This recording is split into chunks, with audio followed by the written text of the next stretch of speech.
Hi, my name is Doug Lundgren, AKC Vice President of Companion and Performance Events. The American Kennel Club sanctions more than 1,600 field events per year. Our field trials and our hunting tests are designed to allow the sporting breeds to showcase the abilities for which they were developed and to provide you an opportunity to spend an enjoyable day in the field with your dog. The purpose of this video is to offer guidelines in order to promote gun safety at these events. There are 4 sections in this video. The first covers general gun safety procedures that apply to all events. The next 3 sections cover gunning practices and situations that are specific to retrievers, pointing breeds, and spaniels. Please watch this video from start to finish and help improve safety at your AKC event.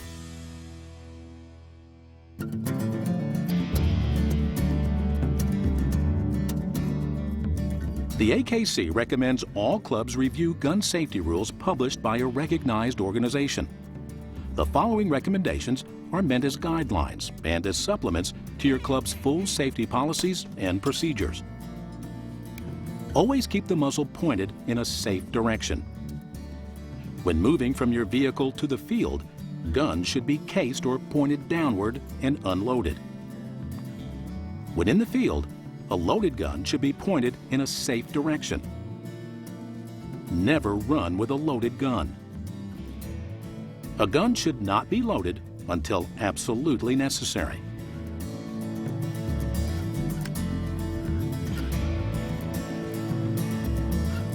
Be sure of what is beyond your target.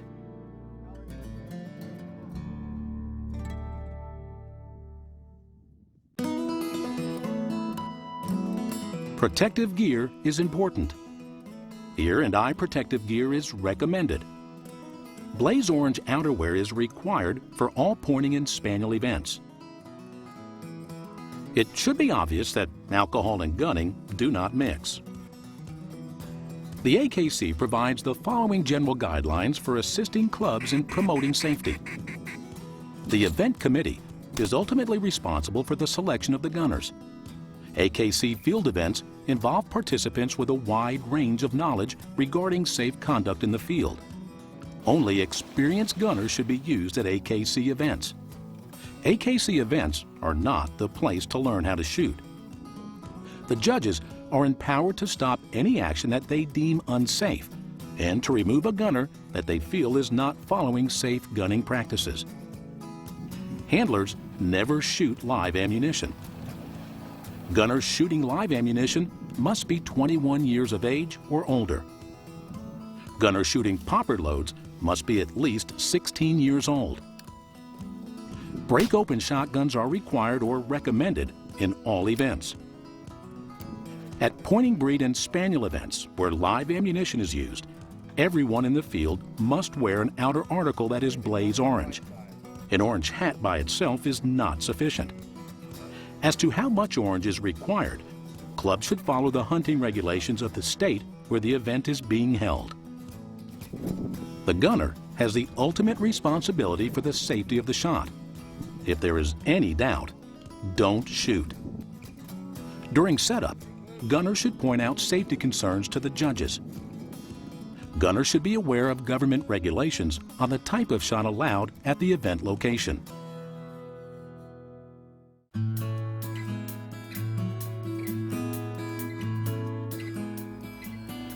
Hi, Doug Lundgren here for the American Kennel Club. Today we are in Alabama, where the Retriever Master Nationals will soon be held. This chapter covers important recommendations for gunning safety at retriever events. We will cover 2 types of gun safety situations pertaining to retriever events. The first involves shooting at dead bird stations, and the second covers shooting at live flyers. If the station has only one person throwing and gunning, it is recommended that a popper gun stand be used. In dead bird situations, it is preferred to have one thrower and one gunner. This is the safest setup. Guns up! Gunners load only when the judges signal guns up. 25 to line, please.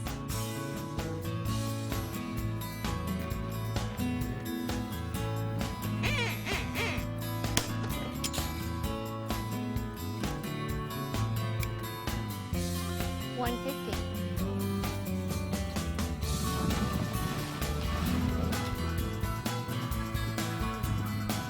Popper setups should be taken seriously. They can be very dangerous and have devastating effects. In shooting live flyers, the preferred situation is one thrower and two gunners. Proper positioning is an important safety element. Gunners stand slightly in front and approximately 5 steps to each side of the launcher or thrower. Make sure you establish position early and compensate for steps the thrower takes when tossing the bird. Gunners load only when judges signal guns up. Gunners up! Gunners should not fire shots at birds which are out of range.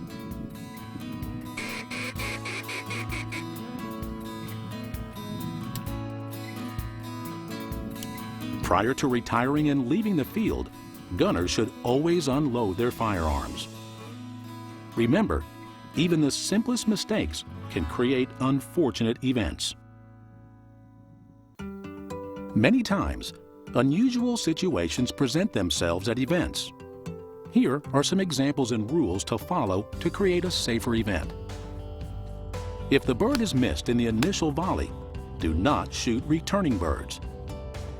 When there is a crippled bird on land or water, gunners should follow birds to the ground and fire again if a bird is not dead, unless instructed by the judges to do otherwise. Shooting live ammunition from a boat is not recommended.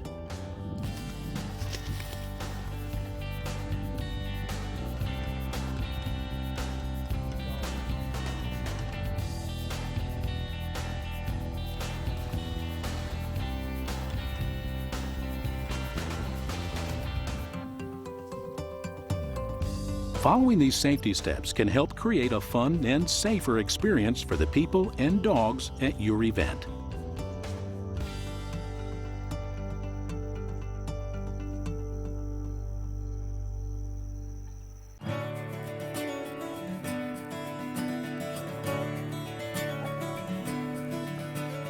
Hi, Doug Lundgren here for the American Kennel Club. Today we're in Wisconsin, at a location where many pointing breed field events are held. So let's review some of the safety features of pointing breed events.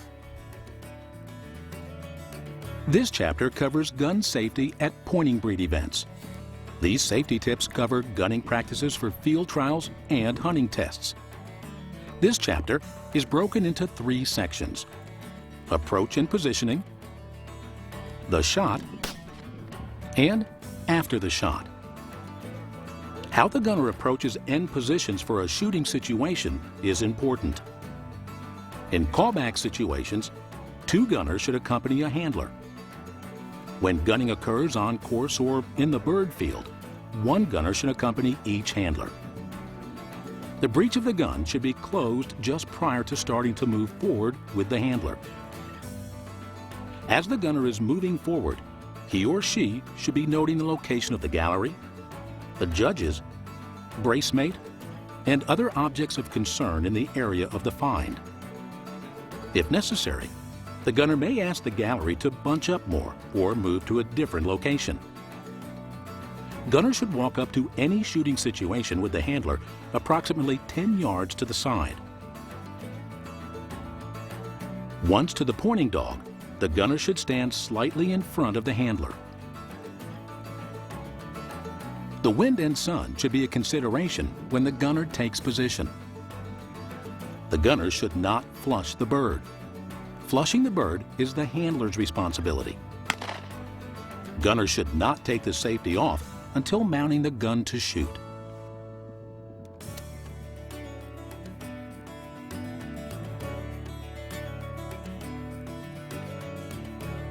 In pointing breed events, when 2 gunners are involved, the general rule is the gunner closest to the bird when it is at the appropriate distance for firing is the primary gunner. This is the safest approach for the event. The second gunner should shoot only if necessary. Gunners need to take precaution and not shoot too quickly. Birds should be shot at a distance that will provide the dog a decent retrieving opportunity. If a judge feels a gunner is firing too quickly or waiting too long to fire, The judge should inform the gunner to change his practice.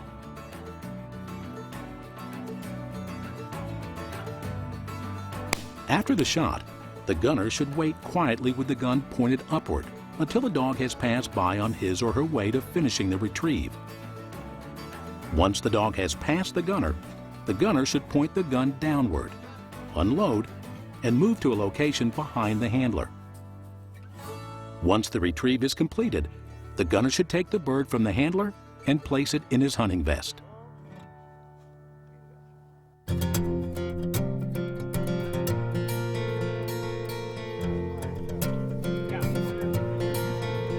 Field events can always present some unusual situations. Acting responsibly will help the event maintain a high level of safety. When encountering a running bird, the gunner should move with the handler. Always be aware of the location of the other gunner and never run while carrying a loaded gun. Sometimes it's necessary to throw a live bird. Thrown birds can create a difficult shot since they often are only in the air a short time. Handlers can help this situation by not surprising the gunner and by throwing the bird forward at a 45-degree angle off the ground. When multiple birds are encountered on a flush, shoot only one bird.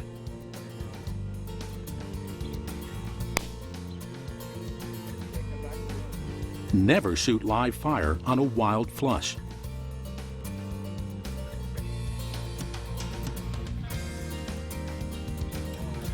Never shoot if a breaking dog flushes the bird. Blank guns should be taken seriously. The consequences of improper handling of a blank gun can be devastating.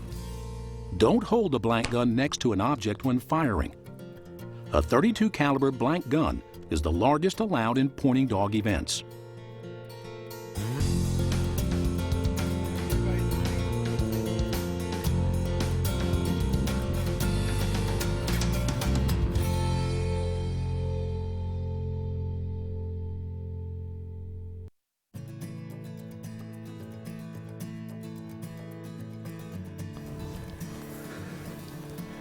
Hi, I'm Doug Lundgren and this is Tom Meyer, AKC Spaniel Field Rep. This next chapter covers gun safety at spaniel events. Gunning practices at spaniel field trials and hunting tests are not the same. Tom, could you please explain some of the differences? Sure. The hunt test program is a little bit different just because we've only got one dog running at a time. Preferably, we set the guns up probably 10 or 15 yards to the right and the left of the handler and one step back. Let's just start with a master, for instance. Presumably, a good retrieve in the master hunt test is something in excess of 30 yards. So most probably there'll be nothing shot in a lesser distance than that. The gunners are put in a position by the judges. They're ones that really control where they should be, so they're not out way too wide. One of the things that happens is the gunner gets excited about where the bird is versus where the dog is, and cross-shooting happens on occasion. This should be looked at and suggested by the judges that that's not safe, and so we have to concentrate on that. And so what I've done is I've pretty much at my seminars talked about the shooting lanes. Basically, the bird should be shot 20 to 30 yards in front of the dog. The gunner that is probably the closest and within that 30-yard range will be the primary shooter. In the eventuality that it's unsafe for various reasons, whether there are bird planters out there or it's too close to the dog, then the other gunner is to step in. And this is a conversation that the gunners must have with themselves as to what they feel is safe and where they're comfortable. One of the things that is important for the two gunners is that never should they shoot behind them. Acceptable safety practice would be basically at a 90-degree angle from the front of the course. So what happens when the dog encounters a running bird? Well, in the master, again, It says in the rule books that if the dog is taking a runner and getting out of gun range, it's expected that the handler can stop the dog and proceed up the course and then release the dog so that the bird can be shot. So it's expected that the master dog is trained to the level that it will stop on the whistle when pursuing a moving bird. Now, a running bird or a moving bird in the junior and senior, for instance, is a little bit more difficult and takes a little more diligence on the handler's part and the gunner's part, in that you don't run after a dog that is chasing a running bird. What about when multiple birds flush at the same time? In multiple birds dual flush, which sometimes happens, we use chucker, we use pheasant. The chucker sometimes will covey up, and so you'll have two flushes at one time. And what the sort of the standard rule is, if you're shooting for the master dog, for instance, and if it's possible to shoot both birds, that would be acceptable. And then the judges can determine which one or both if they're going to retrieve them. In the senior or junior, again, that's a little bit different. If you were having multiple flush, you just knock down whichever one is the closest or the safest shot.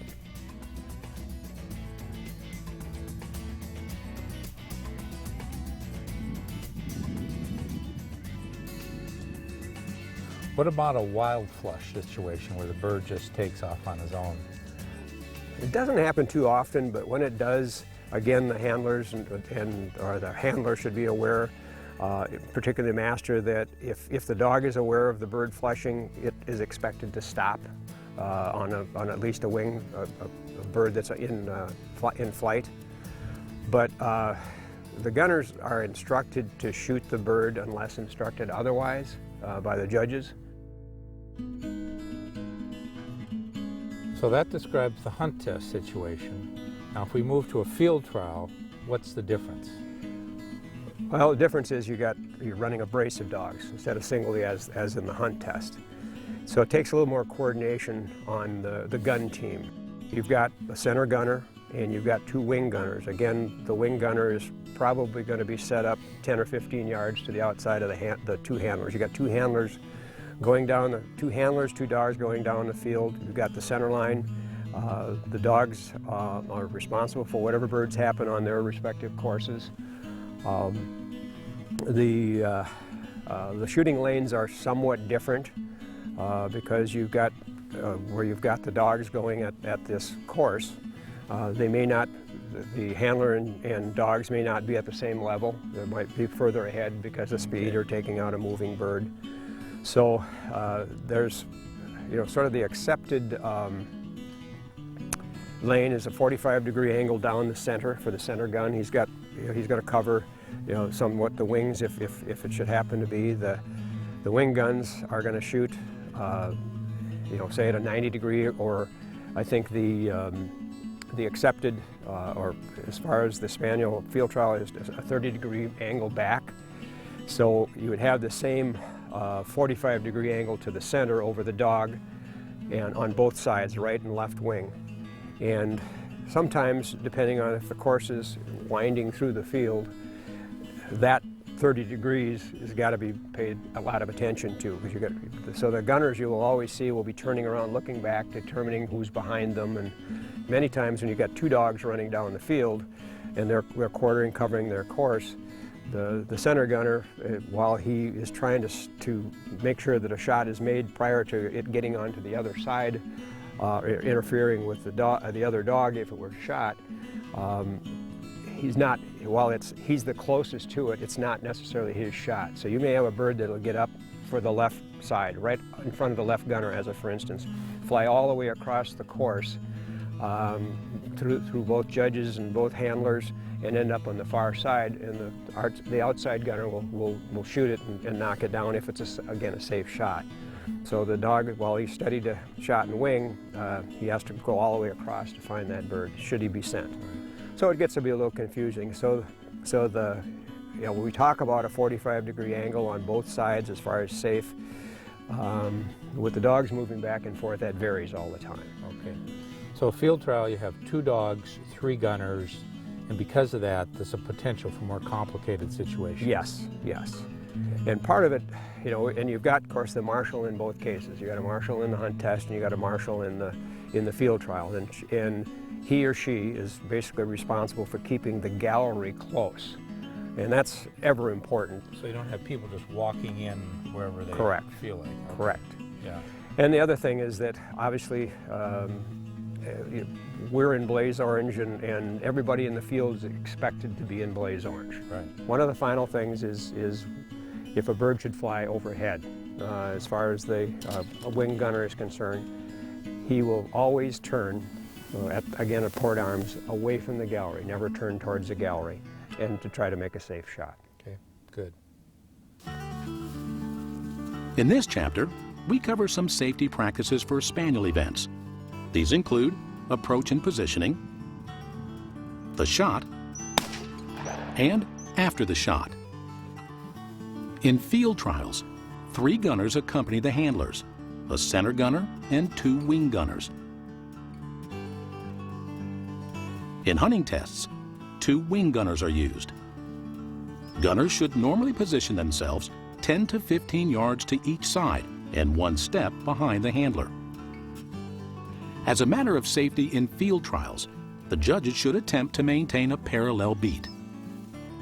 Gun should be carried open until the dog is released from the line. Once loaded, gun should be carried with barrels up and pointed in a safe direction. Gunners should constantly be alert to the location of the handlers, judges, other gunners, the gallery, and other objects of concern in the area of the find. The gallery is under the control of the field marshal and must remain tightly grouped.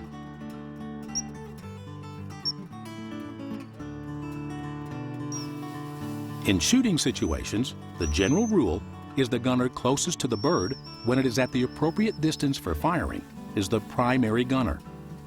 Cross shooting should be avoided except when the primary gunner has an unsafe shot. Don't shoot too quickly. Birds should be shot at a minimum distance of 25 to 30 yards in order to provide the dog a respectable retrieve. If a judge feels a gunner is firing too quickly or waiting too long to fire, he should inform both the gun captain and gunner that this practice needs to change.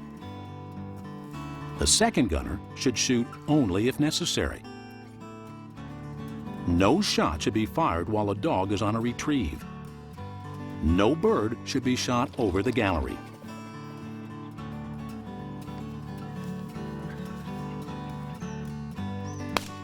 After the shot, the gunner should wait quietly with the gun pointed upward until the dog is sent for the retrieve.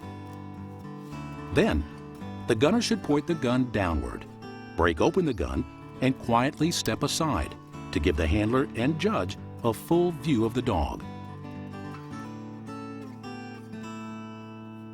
On the dog's return, the gunner may reload.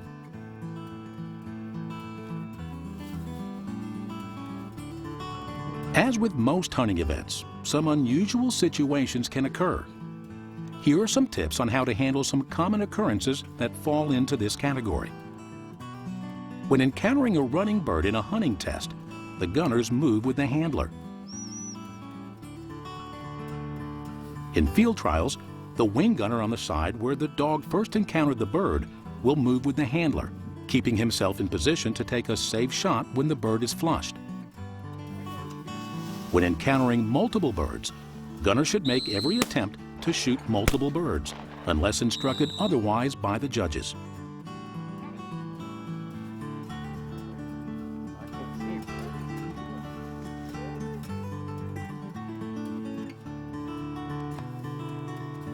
When encountering a wild flush, flushes on course in front of the handler and gunner should be shot unless instructed otherwise by the judges.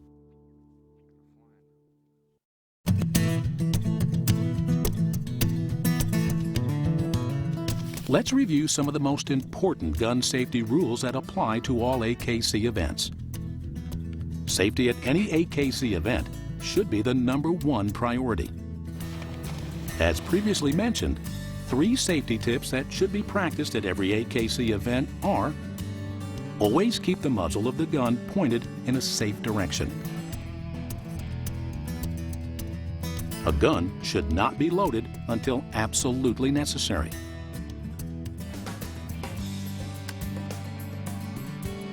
Be sure of what is beyond your target.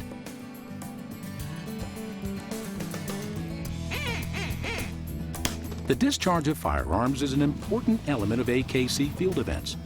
Consideration of the guidelines provided in this video, along with experienced gunners and common sense, should provide many safe and enjoyable days in the field for you and your dog.